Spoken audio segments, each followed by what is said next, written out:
Hi there, Internet. My name's Court, and you've got courtside seats for my review of WandaVision Episode 8, previously on. But before we get to that, if you'll indulge me for a second, I just want to let you guys know that a couple days ago, me and a couple of buddies of mine, we've started a podcast called Mass Media Hysteria. It is now up on my channel. I will link to it up there somewhere. In the first episode, we do a couple reviews. We talk about some movie trailers, some movie news. So I hope you'll go check it out. I hope you like it. We had fun making it. But enough about that. Let's get to the review. Let's do it.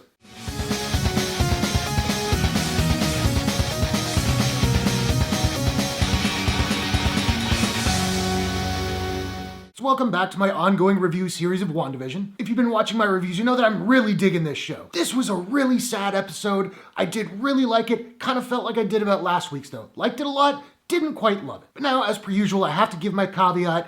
This will be a spoilers review. I'm not going to talk about every beat of the episode, but there are specific things that I do want to talk about. So if you haven't seen the episode yet and you want to go in cold, go check it out. Hopefully you'll come back later, but this is officially your spoiler warning.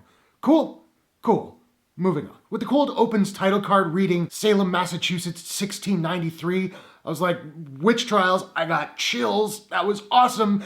And then the scene didn't really do anything for me. I thought it was cool that it was literally a witch trial, like witches putting a witch on trial. But unless this scene really pays something off in the finale, I don't think it really informed the Agatha character any more than anything else already had. Like, I didn't get anything really new from it. And my buddy Chris pointed this out, and I think he's quite right. For a show that's so outside of the box, this felt very conventionally Marvel to me. Just a bunch of people shooting beams out of their hand at one another, and I just found myself wanting to go back to where we left off last week. That said, I thought the makeup on the bodies after they'd been drained looked really good. But then we do cut back to Agatha's basement. Agatha's sort of taunting Wanda. Wanda's rendered powerless because of these runes on the wall. And it does look like, from what Agatha was saying, the whole Quicksilver from the X-Men universe thing, looks like that wasn't real. I don't know that that's gonna blow open the multiverse for this possible show.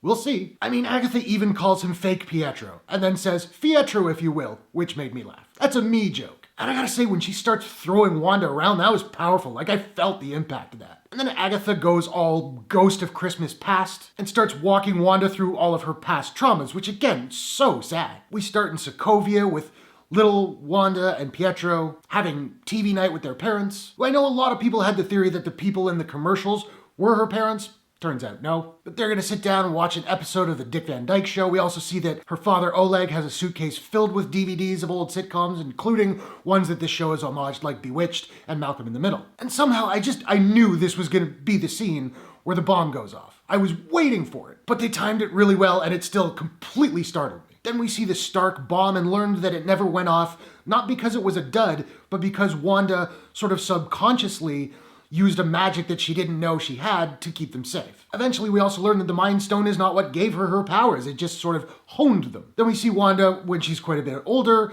being experimented on by Hydra, and we see that the Mind Stone actively came to her, which I thought was really cool. And again, now we know that it didn't imbue her with powers, it just sort of awakened them. But the way that happened when it kind of exploded into her mind, that was really cool. And then she sees herself levitating, like a vision of herself, just exuding power. And I didn't notice this on first watch. Normally when I do these shows, I watch it once just to enjoy, and then I'll sort of scrub back to make my notes. First time when she sees that vision, not vision, you know what I mean, I didn't catch it. Second time, looks like she's wearing the comics accurate, Scarlet Witch costume.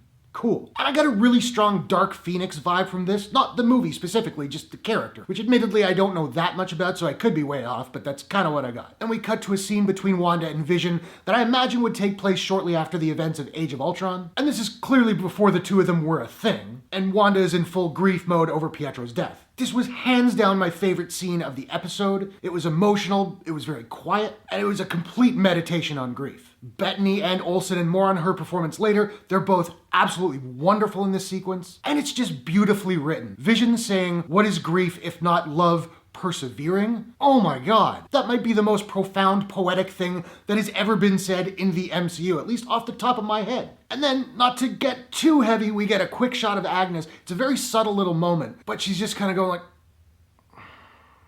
she's clearly over this emotional sequence, but she doesn't want to say anything because she doesn't want to sort of break Wanda out of the trance. I really like that. And then we get a little bit more truth when Wanda goes to SWORD headquarters to see Vision's body, because we learn that she did not in fact break Vision's body out of the place. Hayward clearly doctored some footage, and he's very obviously goading her into trying to do something drastic. And Olsen just crushes this scene. I do think this episode has her best performance of the entire series. There's a lot of big emotional moments, a lot of really small, subtle ones that I really dug. And the delivery of her line of, "I can't feel you," was just crushing. And then finally we see Westview and its residents as they really are. And Wanda makes her way to a foundation of a house and opens up a property deed on which Vision has written to grow old in and circled it with a heart. And that really got me. And I figured that heart was probably the heart we saw in the calendar way back in the first episode. And again, the face she makes as she collapses in grief was amazing. And then it happens.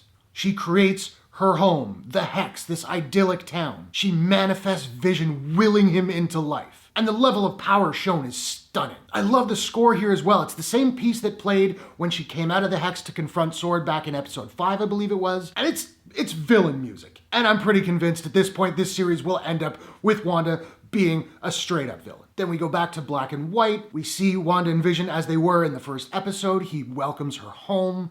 It's very, very sad. But then Wanda gets out of, A Christmas Carol because she's got to go save her kids from Agatha, who are being choked out with the purple beamy stuff, which I believe is the technical term. Agatha tells Wanda that what she's doing is chaos magic and officially dubs her the Scarlet Witch.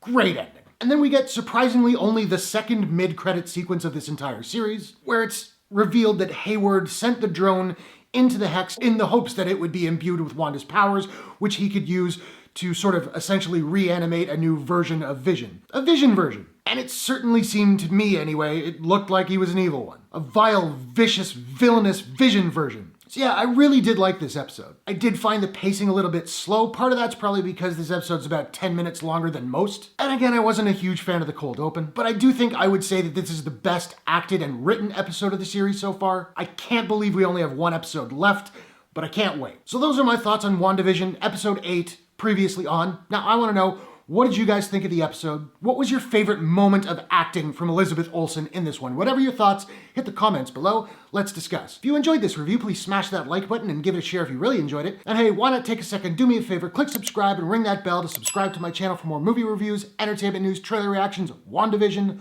all that good stuff. Hope you guys are all safe and healthy. Thanks very much for watching. I will see you all in the next one. Take care.